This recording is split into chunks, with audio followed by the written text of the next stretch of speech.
welcome back to World War II history and reenacting. Today we're doing something different. We've got a couple of requests on our reenactment Facebook page. How do you get your digital photos looking so authentic? Is one of the most common questions we get.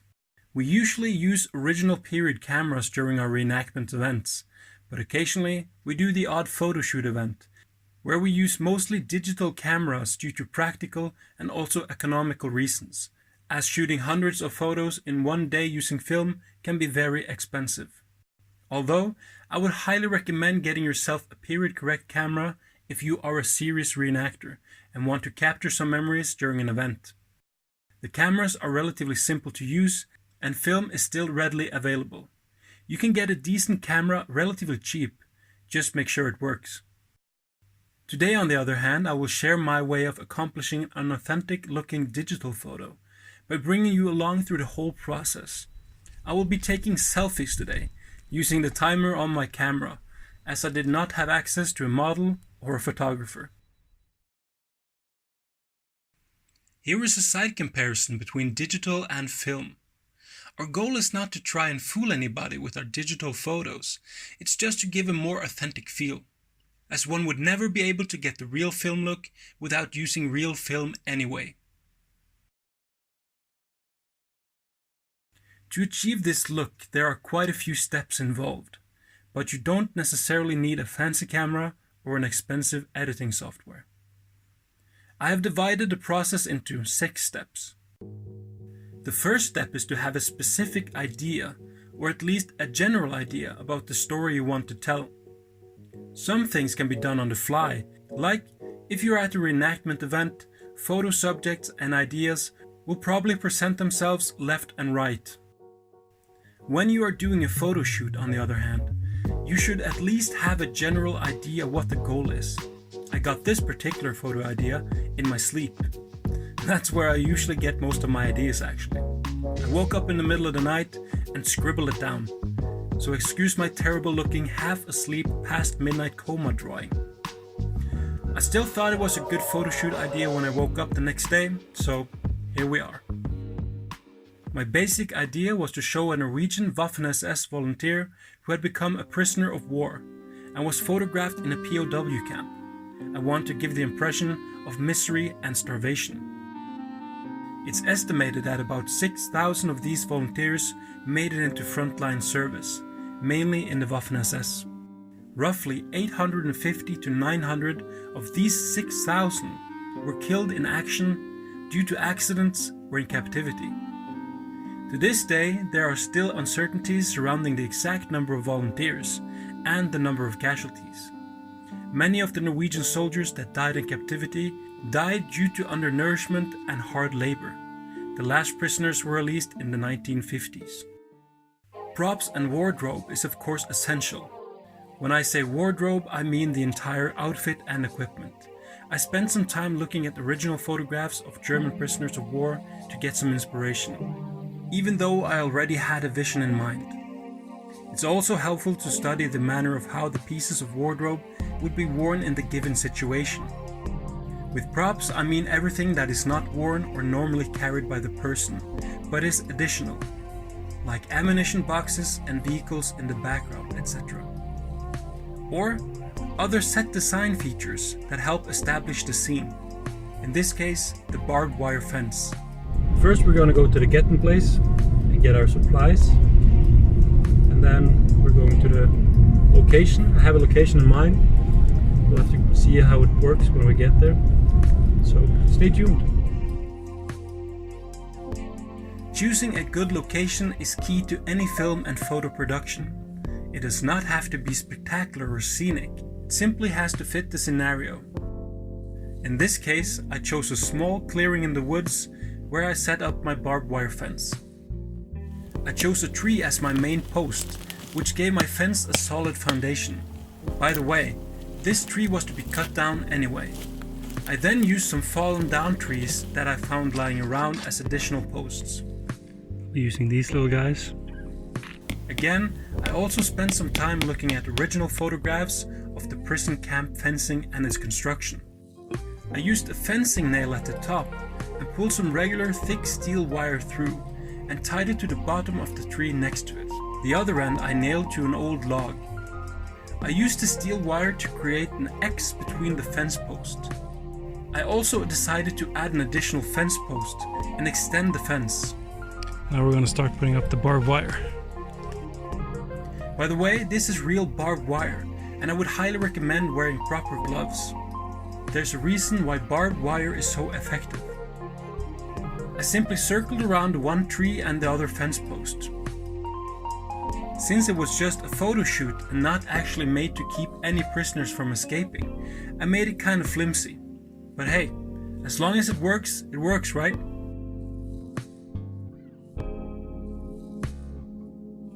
Then I used the fencing nails to fasten and correctly space out the barbed wire on the main post. I tightened the barbed wire using some pieces of wood between the wire and the post. On many original photos, I have noticed that the barbed wire was not always pulled all the way tight.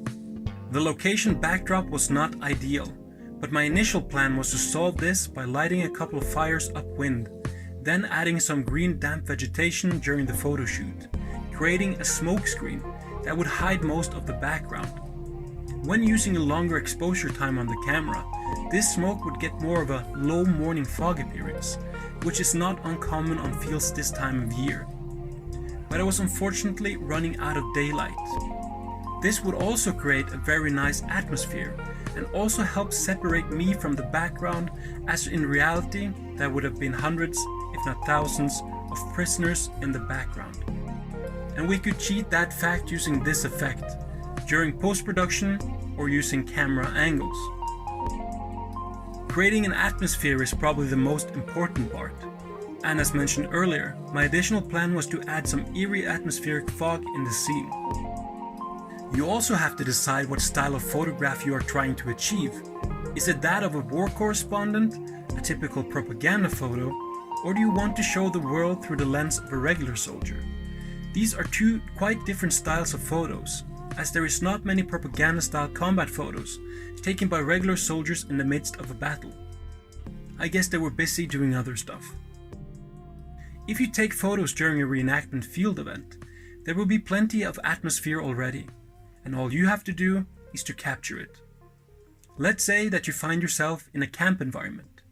You will get the atmosphere of the soldier's daily life in the field. Some reenactors might be sleeping, shaving, etc. In this case, we are going to do something a little more dramatic. I wanted my character to appear in a sorry state, dirty, tired, hungry, and showing signs of battlefield fatigue and defeat. I want to give the impression of a soldier that had newly arrived into a large POW camp after weeks of marching, without food and sleeping in the mud. At least the Norwegian former prisoners I have talked to and read about had a tough time in captivity. I find that charcoal from wood mixed with a little bit of water works great. I don't know if this is bad for the skin or not, so use at your own risk. I simply crush it in my hands, add a little bit of water, and work it into the skin wherever I need it. It's important to feather it out and make it look more natural and random. It's important to adapt this step to the setting you want. If you are going for a night out on leave from the barracks look, you don't want your face all dirty. But if you are going for a heavy combat extreme battle fatigue look, you definitely want more of the opposite. A very clean face in a very dirty and grimy uniform and scenario will in most cases definitely spoil the photo, and is probably one of the biggest mistakes in these types of reenactment photos. As an example, this photo for instance was taken after 8 days in the field during a winter event last year. This dirt and grime is all natural. I saved up some facial hair over the last few days as well, just to add to the overall look. Another good tip is to use a little bit of chocolate sauce.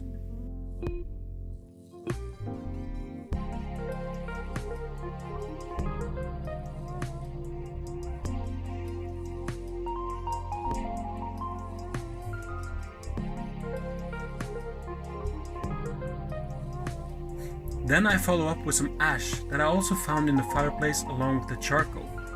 This sticks to and blends with the chocolate sauce.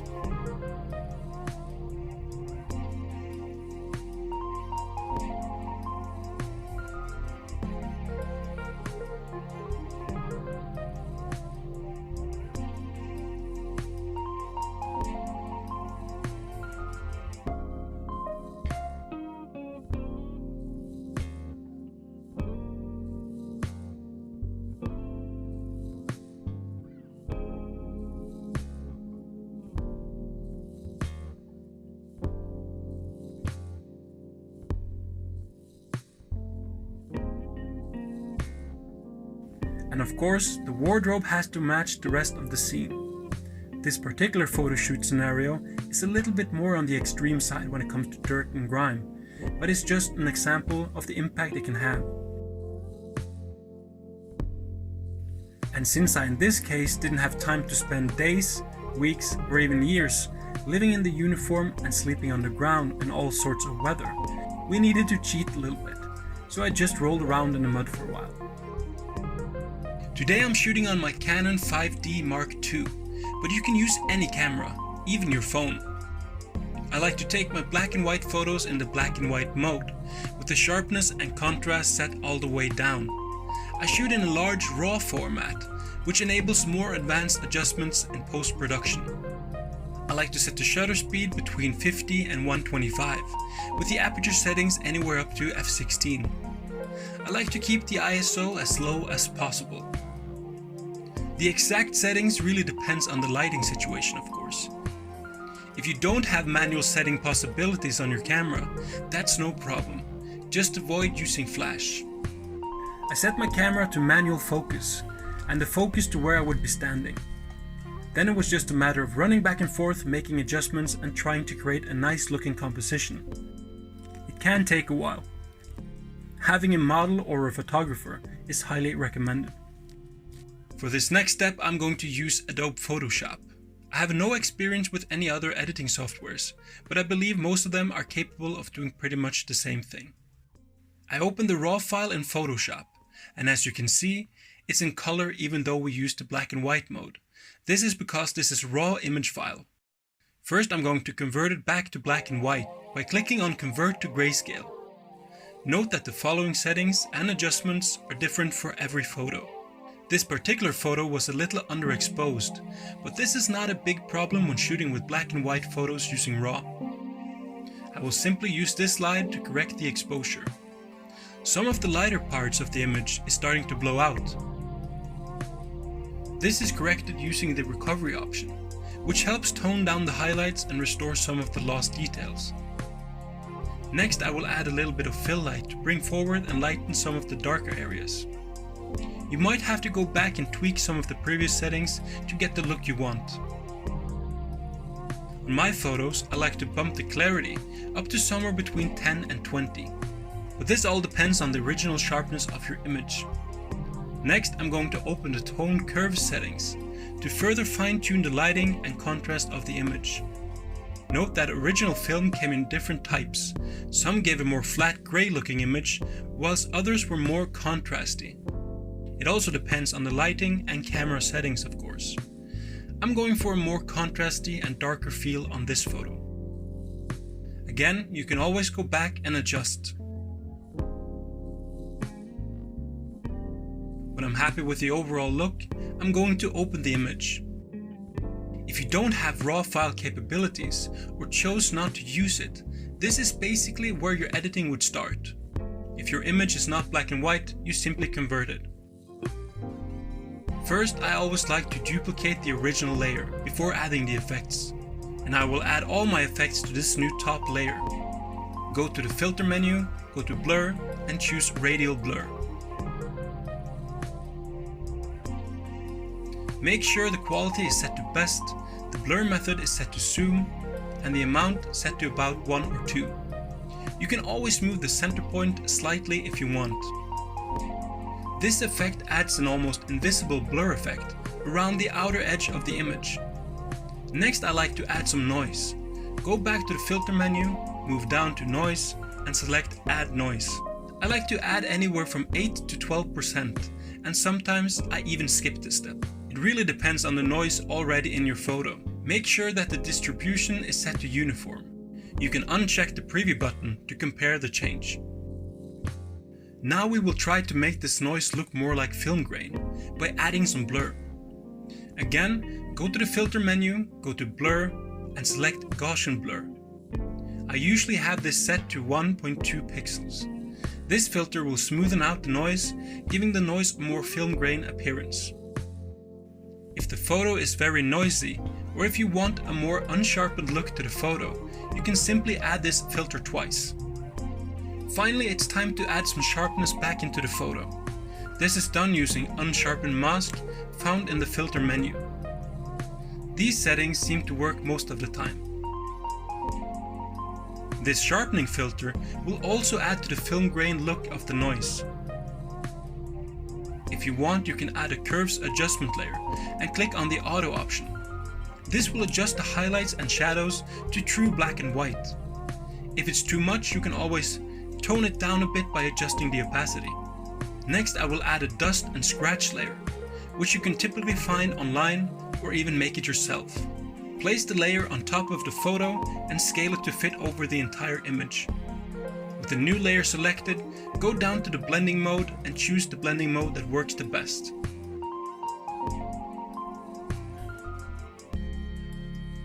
Again, you can always tone down the effect by adjusting the fill. Sometimes this dust and scratch layer might lighten up your image a bit, or if you want to tweak the photo a little more, I typically use a levels adjustment layer.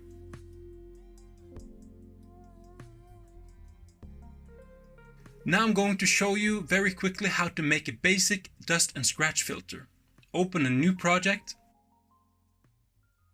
I will choose the preset for A4 letter and make sure the resolution is set to about 300. First, we're going to make the entire layer black. Then we're going to add the features we want using white.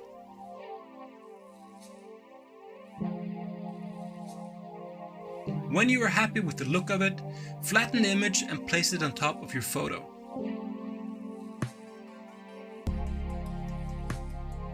If you feel that the photo looks a little bit too sharp and defined, you could always add some motion blur.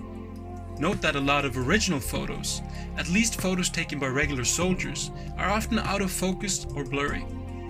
So don't worry if your image is a little out of focus or blurry, as this will just make it look even more authentic.